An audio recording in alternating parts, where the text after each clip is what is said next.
Bonjour à tous, je suis Ogier du studio Pixteam et je vais vous présenter les deux packs de cheveux que je viens de réaliser pour les logiciels Réillusion, iClone et Character Creator 3. Euh, alors j'ai choisi cette fois-ci de parler car il y a pas mal de petites choses à expliquer. Bon, allez, je parle en français car mon anglais est tellement mauvais que les sous-titres seront plus judicieux, je crois.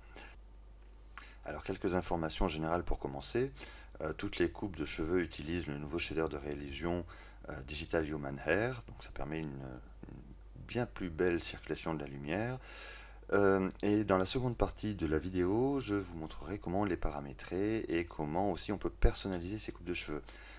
Car la façon dont je les fabrique permet un certain nombre de manipulations directement dans Character Creator 3 pour adapter et personnaliser chaque coupe de cheveux. Alors je vais commencer par vous montrer tous les modèles et pendant cette présentation je vais laisser afficher les informations. De cette façon vous allez voir le nombre de triangles qu'il y a sur chaque coupe de cheveux.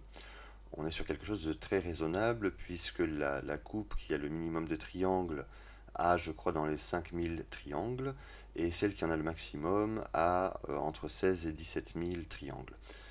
À titre de comparaison, sur le logiciel DAZ Studio, le poids moyen des coupes de cheveux, c'est plutôt 200 000 polygones.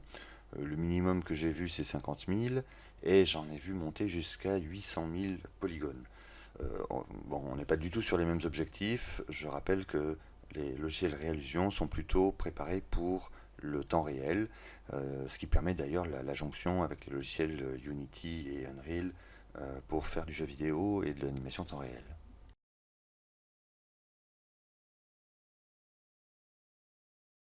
Alors, une fois n'est pas coutume, on va commencer par les hommes. Avec une coupe de cheveux avec 9700 triangles. Et on va se mettre un peu de musique, comme ça je vais arrêter de parler.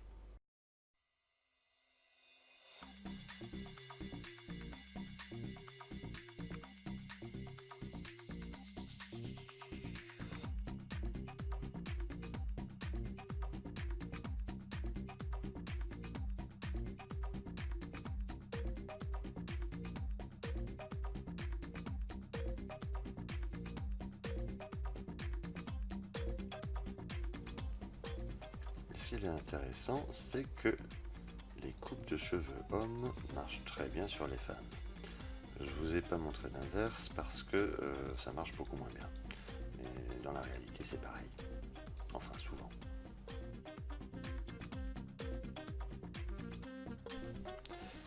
Alors, voyons comment nous allons pouvoir diversifier un petit peu ces coupes de cheveux. Bon, alors bien sûr, il y a le classique, hein, au niveau de la couleur des cheveux.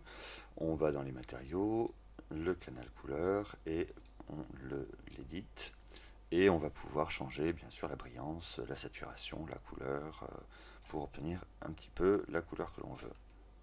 Voilà. Bon. Après, bon là par exemple on a des cheveux qui sont très très luisants.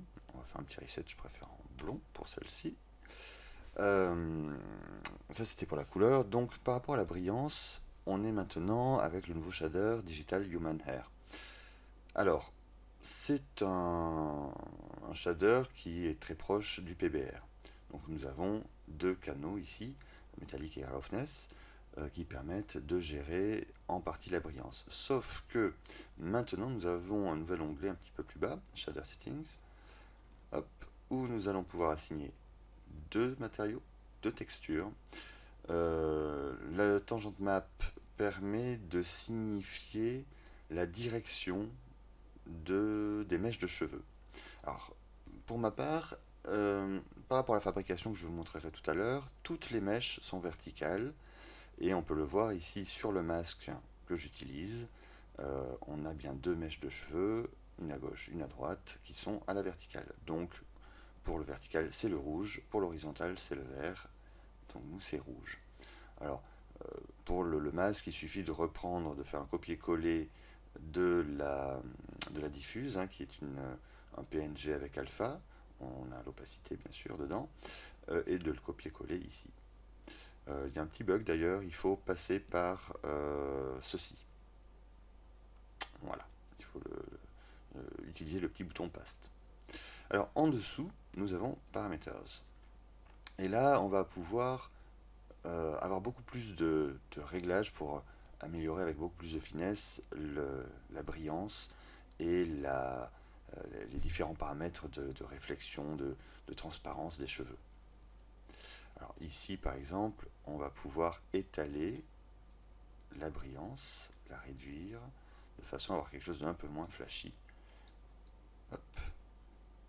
Et on peut encore un petit peu l'affiner. Voilà. Après, bien sûr, tout dépend de l'éclairage de votre scène et de ce que vous souhaitez avoir comme rendu. Mais c'est vrai que là, on a vraiment la possibilité d'affiner très correctement euh, toute cette brillance. Et on a vraiment de jolis effets. Et on a bien une circulation dans les cheveux qui se fait à la verticale.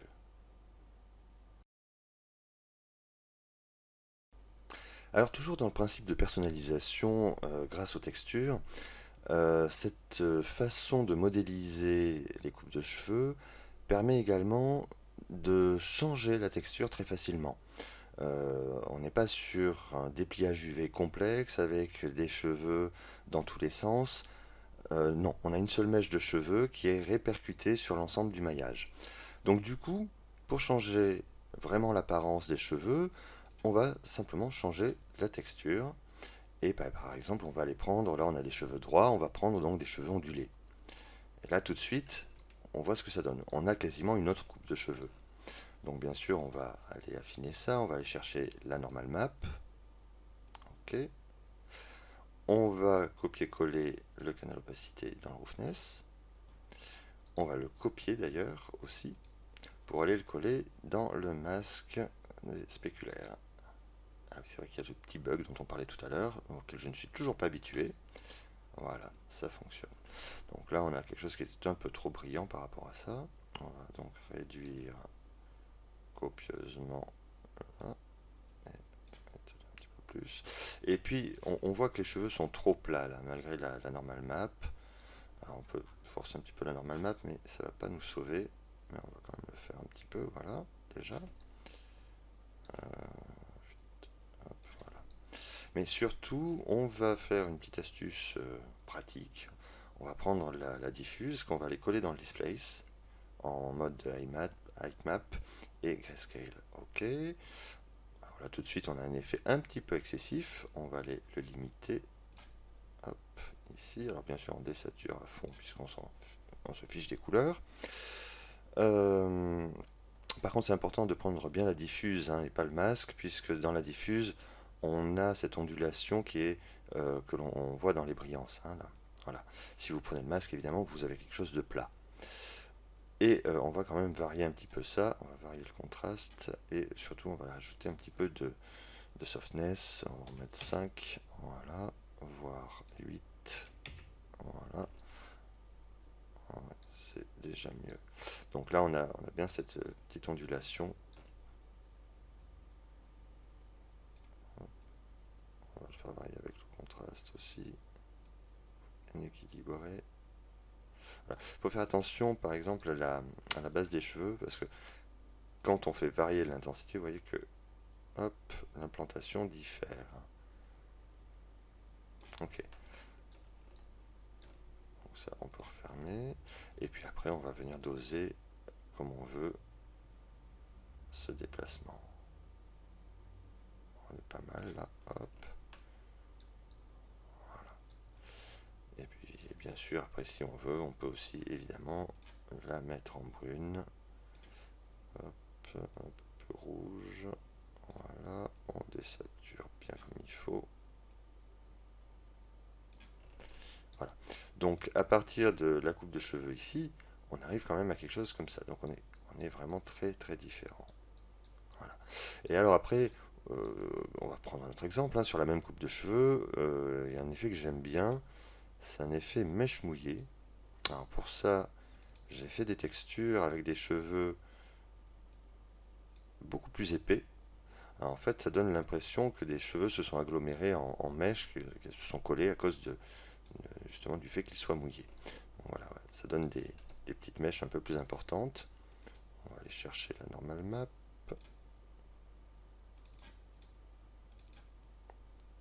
Hop, ok.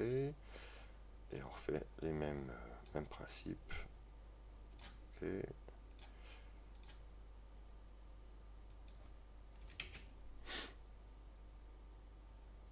Bon, voilà, c'est bien.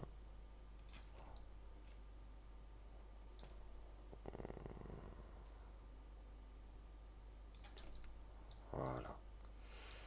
Et puis après, on va travailler la brillance par rapport à l'effet mouillé. Voilà. Bon, je suis un peu excessif sur le displace.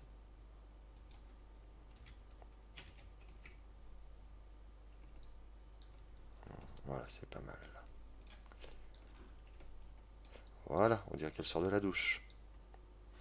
Alors bien sûr, pour avoir des textures différentes, vous pouvez les dessiner. Vous pouvez également faire des rendus de mèches sur un logiciel 3D, ou j'ai aussi sur mon compte Gumroad différents packs disponibles, avec certains gratuits et d'autres payants. Alors nous avons vu toute la partie personnalisation par les textures. Maintenant on va passer au maillage.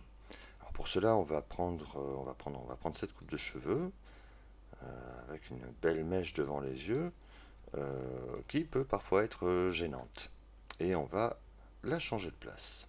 Donc pour cela on va en mode Edit Mesh ici et on passe en mode élément. Alors toujours le côté pratique de cette façon de modéliser les cheveux où les mèches sont indépendantes les unes des autres. Donc on peut tout à fait en prendre une et la déplacer. Alors bien sûr, on ne peut pas la mettre n'importe où parce qu'il faut quand même que la base ait contact avec le crâne, mais ça va permettre quand même de changer notre coupe de cheveux. Alors si les changements sont trop importants, il faudra réassigner les influences, puisqu'évidemment les influences là sont assignées par rapport à leur position actuelle. Voilà, donc on lui dégage son œil. Hop. Hop. Voilà, on lui dégage un peu le regard. Ah, j'ai raté. Voilà. Donc maintenant nous avons le regard dégagé. Donc si je fais un petit CTRL Z, on voit bien la différence. On a carrément changé la coupe de cheveux. Alors, on ne peut pas changer la totalité de la coupe de cheveux, on n'est pas sur un logiciel de modélisation non plus, mais ça va permettre de faire quelques variantes selon les scènes qu'on a à faire, ce qui est quand même bien pratique.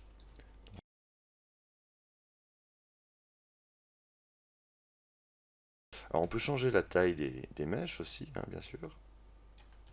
On va se le mettre en visible quand même pour voir ce qu'on fait. Wow.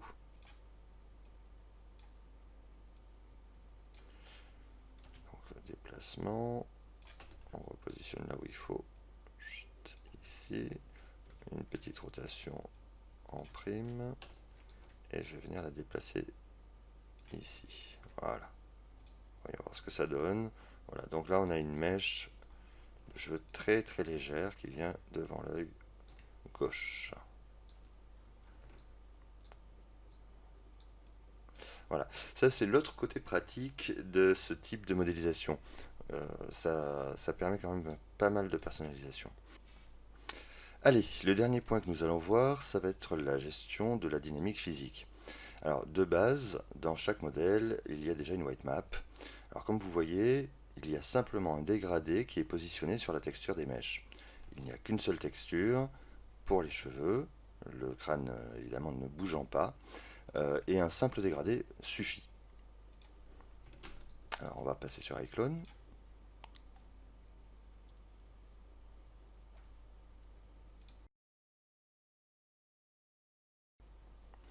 Donc nous voilà sur iClone. J'ai simplement mis en place un cycle de marche sur place, de façon à ce qu'on puisse voir ce que ça donne tout de suite. Donc nous avons notre white map qui est déjà en place. les dynamiques physiques sont bien activées. Je passe, très important, en mode by frame. Et comme ça, notre mouvement est calculé à chaque frame. Et on lance l'animation. Et on a déjà, de base, un mouvement. Alors, le dégradé, on va se le mettre sous les yeux. Hop. Pardon. Voilà, le dégradé est ici. On a donc la dynamique qui part à peu près la moitié des cheveux. Selon la coupe de cheveux, vous allez pouvoir démarrer plus tôt ou plus tard, selon l'effet que vous voulez, comme toujours. On peut aussi forcer les contrastes. Alors, attention à ce que le noir reste toujours noir ici. Et on va essayer de voir ce que ça donne. Donc là, le mouvement est tout de suite un petit peu plus important sur la base des cheveux. Donc après, on peut implanter n'importe quel dégradé. Bon, ici, j'ai quelques dégradés tout près, avec notamment des dégradés qui partent beaucoup plus tôt, avec un blanc 100% en bas. On va tester, on va voir ce que ça donne. Donc là, évidemment, on est un petit peu trop. On est dans l'effet cheveux mouillés. Alors ce qu'on pourrait faire d'ailleurs, c'est si on ajoute... Alors déjà ici, on va passer en mode sport, tiens, voilà. On vérifiera les paramètres un peu après. En solver, j'augmente toujours un petit peu, beaucoup. Et puis surtout, on va rajouter soft vs rigide. Voilà. Bon, on va voir ce que ça donne de base. On est un petit peu violent toujours. On va quand même aller réduire ce weight map parce que là, c'est trop violent. Pour la réduire, il faut l'incorporer. Hop, hop. Voilà, c'est déjà beaucoup plus correct. Donc là, on a l'ensemble des cheveux quasiment qui bougent. Dans la modélisation, je fais en sorte que l'implantation des cheveux se fasse bien sur tout le crâne, de façon à ce que dans les mouvements, on ait le moins possible la vue du crâne, parce que ça arrive parfois. Voilà, donc là ça marche plutôt pas trop mal. Les cheveux sont un petit peu lourds, mais si on avait l'effet mouillé de tout à l'heure, ça marcherait pas mal. Donc ça, on va pouvoir le réduire aussi par rapport aux différents réglages.